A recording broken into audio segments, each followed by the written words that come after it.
This is a really, it's a sad story and it's an inspirational story at the same time of a group of young men who offered to serve and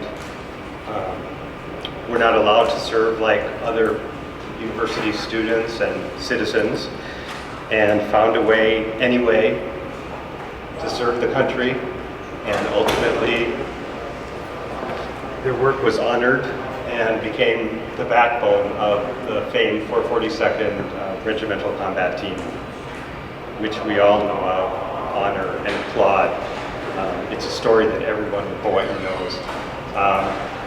The story is here on the memorial. The names are on the memorial, and it's special, I guess. We talked about doing this yesterday, and I was unavailable.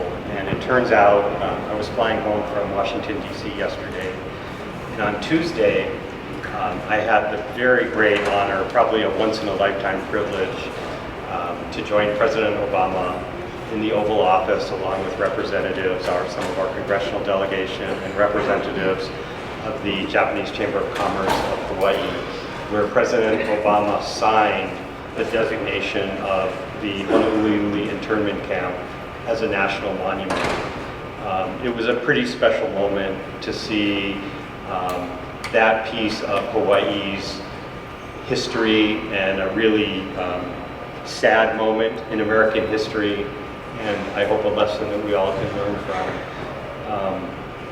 So I'm not from Hawaii. I've been at UH for 37 years, and I'm obviously not a Japanese American. For those of you who didn't know, I'm Jewish. And as I started researching my own family history, it turns out I came to a section of the family tree where my grandfather, most of my relatives are from Eastern Europe, and it was not a good place for Jews over most of the previous century.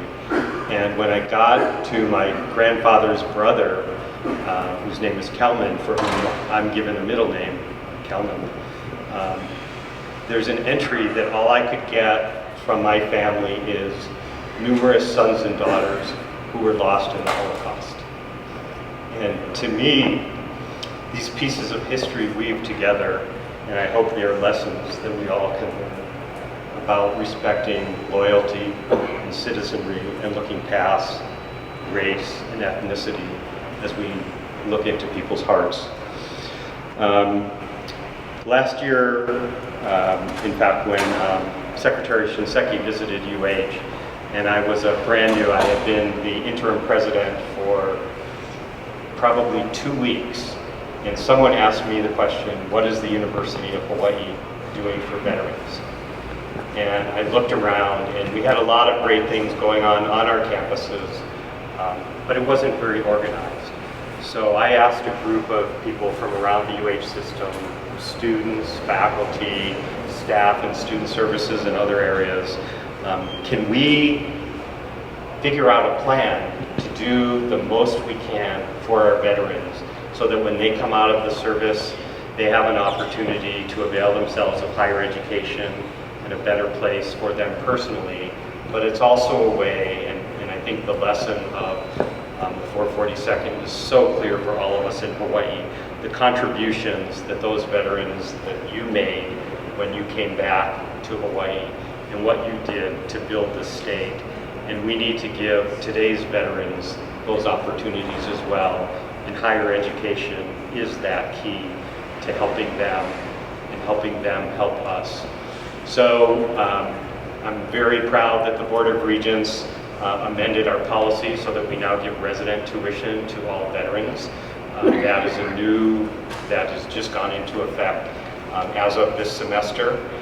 We're looking at our support services and the spaces that are available. I can assure you that our congressional delegation, this is something they ask me about regularly, and including as recently as this week when I was in Washington, and I know that they want to support as well. And we're looking at adding to our superb complement of Army ROTC and Air Force ROTC. I've been asked in the conversations with PACOM and the Navy here, why in Hawaii of all places do we not have a Navy ROTC unit as well?